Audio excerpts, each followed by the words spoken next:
Hello students.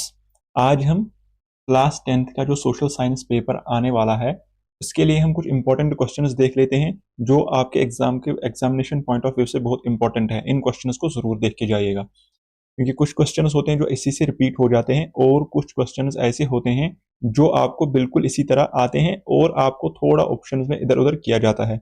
बस आपने अगर क्वेश्चंस को देखा होगा तो आपको आंसर आ जाएगा।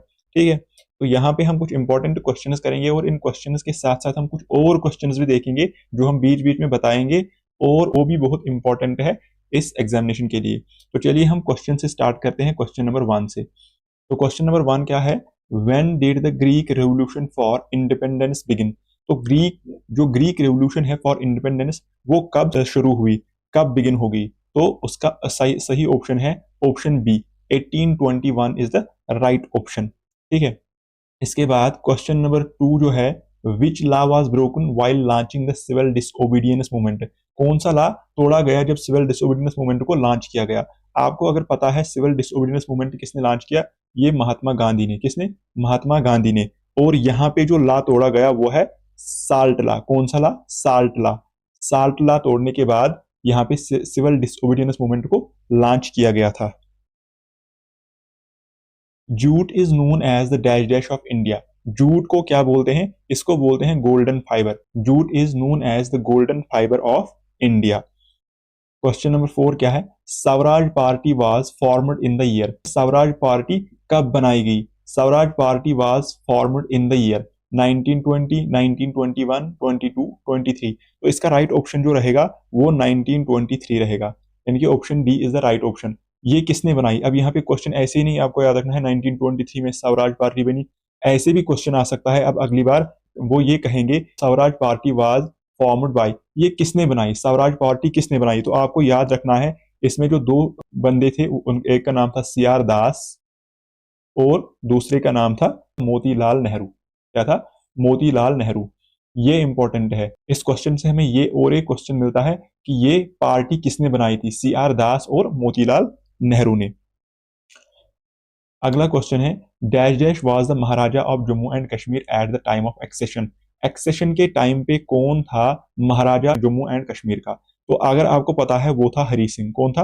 हरी सिंह था उस टाइम महाराजा जम्मू कश्मीर का जब इंस्ट्रूमेंट ऑफ एक्सेशन हो गया। ठीक है, और ये इंस्ट्रूमेंट ऑफ एक्सेशन कब हुआ साइन? 1947 में। ये डेट भी याद रखिएगा, 1947 भी याद रखिए। इसके बाद अगला क्वेश्चन है, विच of the following is a kharif crop? Kharif crop ये वो क्रॉप्स होते हैं जो मॉनसून में उगाते हैं। किसमें? मॉनसून सीजन में। ठीक है, तो इनको खरीफ क्रॉप्स बोलते हैं। तो खरीफ क्रॉप्स में आपका कौन सा, इनमें से कौन खरीफ क्रॉप है? क्या वीट है? नहीं, ये रबी क्रॉप है। वीट रबी क्रॉप है।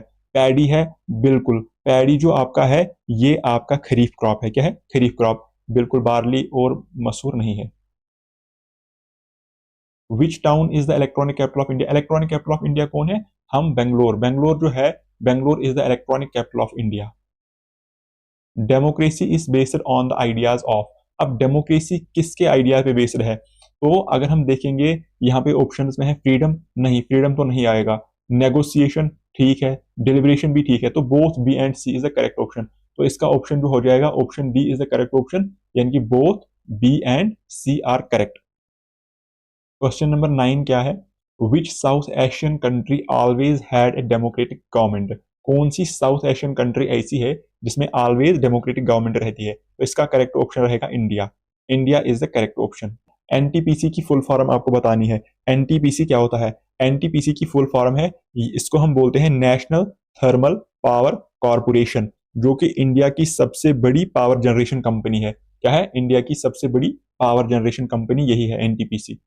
इसके बाद PMEGP स्टैंड्स फॉर, इसकी फुल फॉर्म पूछी गई है। PMEGP, ये इसकी फुल फॉर्म क्या है? इसकी फुल फॉर्म है prime minister's employment generation programme. क्या है? Prime minister's employment generation programme. Which of the following is not a slow onset disaster? इनमें से कौन स्लो ऑनसेट डिजास्टर नहीं है? तो देखिए, स्लो ड्राफ्ट भी है, ये तो है, फेमाइन भी है, एनवायरमेंट डेग्रेडेशन भी है, तो इसका सही ऑप्शन रहेगा अर्थक्वेक। अर्थक्वेक इसका सही ऑप्शन रहेगा, अर्थक्वेक। तो इसका सही ऑप्शन अर्थक्वेक रहेगा। क्यों? क्योंकि ये जो अर्थक्वेक होता है ये इंस्टेंटली होता है, इंस्टेंटली होता है। क्या होता है? Instantly.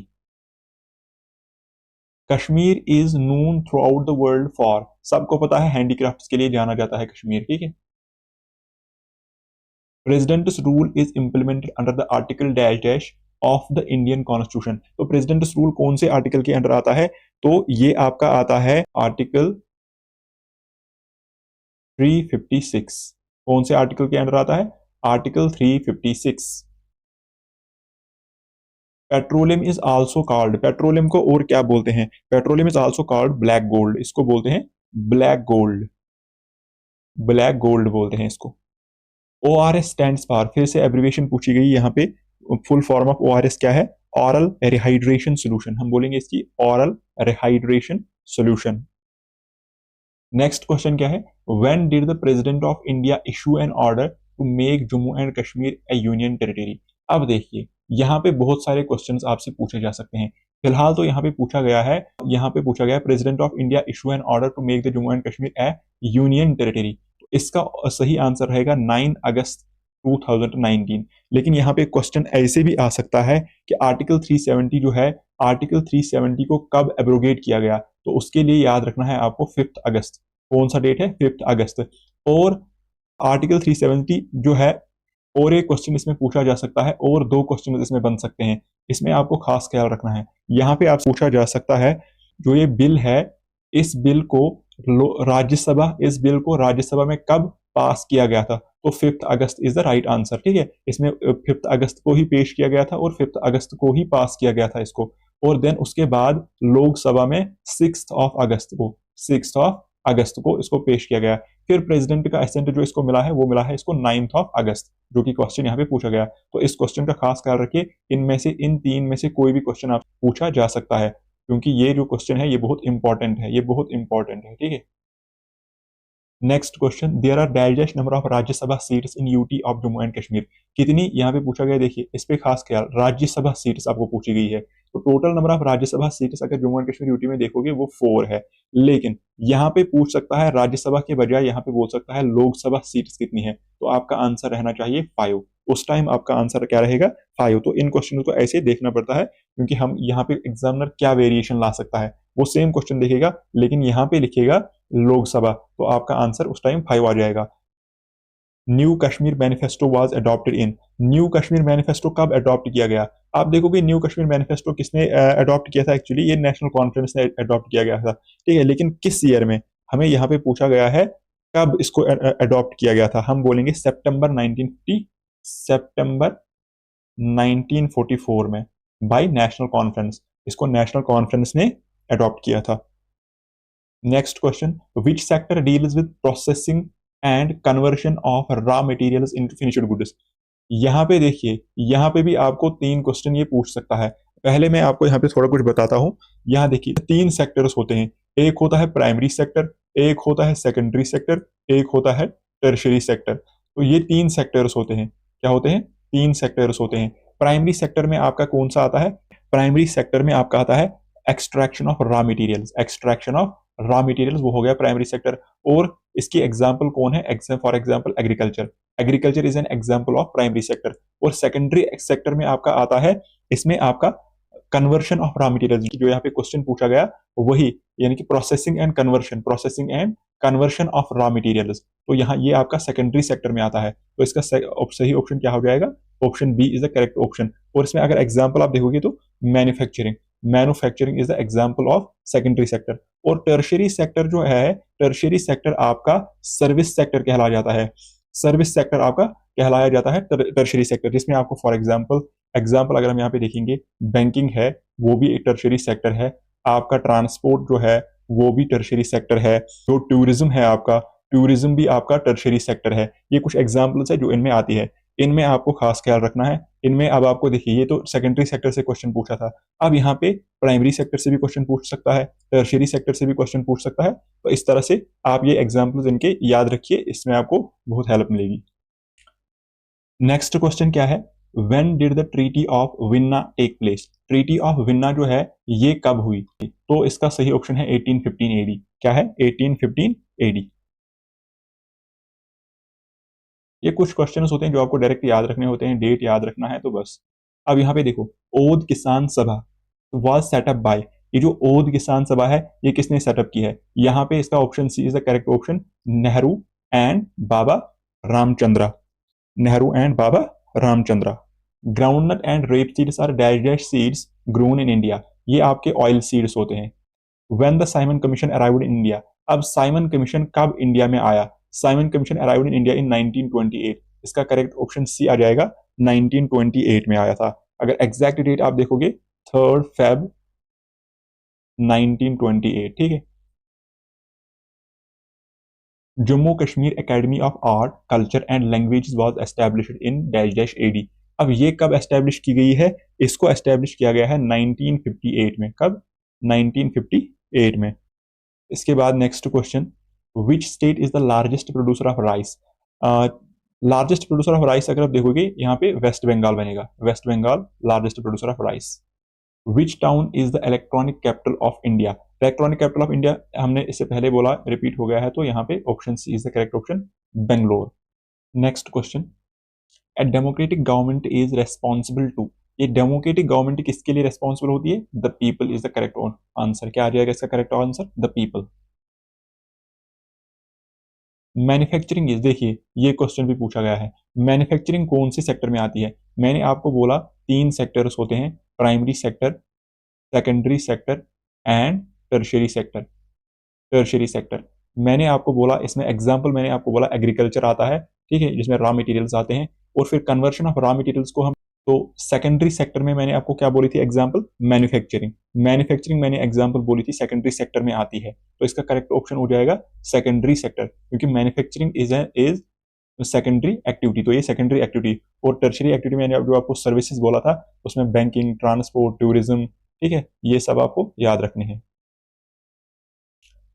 Choose which one of the following is not a natural disaster, कौन इनमें से जो है नेचुरल डिजास्टर नहीं है? ठीक है, तो देखियो फ्लड्स ये भी नेचुरल है, तो ये नहीं आएगा। अर्थक्वेक ये भी नेचुरल है, ये भी नहीं आएगा। फायर जो है, this is not a natural disaster, तो इसका करेक्ट ऑप्शन हो जाएगा option C. The Jammu region is also known as a land of, Jammu region को बोलते हैं लैंड ऑफ टेम्पल्स, ठीक है, तो लैंड ऑफ टेम्पल्स भी बोलते हैं। Dash was the Maharaja of Jammu and Kashmir at the time of accession, तो मैंने आपको पहले ही बोला हरी सिंह, इसका सही ऑप्शन क्या रहेगा? हरी सिंह, इसका सही ऑप्शन रहेगा हरी सिंह, और 1947 में हुआ था ये, ठीक है, 1947 में। Dash is the largest oil producing area in India, तो यहाँ पे अगर आप देखोगे लार्जेस्ट ऑयल प्रोड्यूसिंग एरिया, तो आप मुंबई हाई, जो मुंबई हाई है, मुंबई हाई, इसका ऑप्शन आ जाएगा Mumbai High oil field. Oil field, Mumbai High oil field is the largest oil producing area in India. How many union territories are there in India, यहाँ पे देखिए क्वेश्चन क्या बनेगा, कितनी यूनियन टेरिटरीज है इंडिया में? वो तो पता है 8 है, तो आपको याद रखना है there are 8 UTs in India and 28 states, कितनी स्टेट से? 28 स्टेट से, ये आपको दोनों क्वेश्चन याद रखने हैं, ये भी आ सकता है, ये भी आ सकता है, ठीक है। There are dash dash number of Rajya Sabha seats in UT of Jammu and Kashmir, पहले भी मैंने बोला जो राज्यसभा की सीट्स है वो 4 है, और जो लोकसभा की सीट्स है वो 5 है, ठीक है, तो यहाँ पे क्या आ जाएगा 4, क्योंकि राज्यसभा में जो है वहां पे 4 सीट्स है और लोकसभा में आपके 5 सीट्स है। Next question, who among the following was the education minister under Bakshi's government in 1955, जब बख्शी की गवर्नमेंट थी इन 1955 में, तो उस टाइम एजुकेशन मिनिस्टर कौन था? जैसे आज एजुकेशन मिनिस्टर कौन है? आज है सकीना इत्तू, लेकिन उस टाइम एजुकेशन मिनिस्टर कौन था? तो यहाँ पे जो करेक्ट ऑप्शन आ जाएगा, रहमान राही इज, ये नहीं था, बीपीएल बेदी ये भी नहीं था, तो करेक्ट ऑप्शन आ जाएगा ऑप्शन सी, जीएम सादिक उस टाइम था एजुकेशन मिनिस्टर, ठीक है। Capital and dash dash are among the requirements for the location of an industry, तो यहाँ पे ऑप्शन आएगा land, capital and land are among the requirements for the location of an industry. तो ये कुछ important questions थे जो आपको जरूर देखने चाहिए, और इसके बाद जो है आपका जो भी पेपर हो जाएगा, शायद 26 को आपको पेपर, या 26 और 25 को आपका सोशल स्टडीज का पेपर है। अगर आपको कंटेंट अच्छा लगता है तो आप इस चैनल को सब्सक्राइब कीजिए और बेल आइकन को प्रेस कीजिए और लाइक और शेयर भी कीजिए, और हम इसके बाद जो आपका पेपर हो जाएगा उसकी सोल्यूशन इसी चैनल पे लाएंगे, इसलिए आप इस चैनल को सब्सक्राइब करके रखिए और बेल आइकन को भी प्रेस करके रखिए। और इसमें मुझे एक और क्वेश्चन याद आया, यहाँ पे एक और क्वेश्चन मैंने रखा है, वो ये है, what is meant by the idea of satyagraha. Satyagraha का आइडिया क्या था जो कि गांधी जी ने स्टार्ट किया था। ये बहुत इंपॉर्टेंट क्वेश्चन है, इसको नजर देके जाइए। और यहाँ पे आपको जो चंपारण सत्याग्रह है, जैसे अहमदाबाद मिल वर्कर स्ट्राइक है, खेड़ा सत्याग्रह है, उन पे आपको नजर होनी चाहिए। इनमें से कोई भी क्वेश्चन पूछ सकते हैं, ठीक है। ये बहुत इंपॉर्टेंट क्वेश्चन है, बहुत इंपॉर्टेंट क्वेश्चन है ये, इसको एक बार नजर दे के जाइए, ठीक है। तो इसमें ये तीनों सत्याग्रह आपको अच्छे से याद होने चाहिए। पहले चंपारण हो गया था, फिर अहमदाबाद मिल वर्कर स्ट्राइक हो गई थी, एंड देन खेड़ा सत्याग्रह।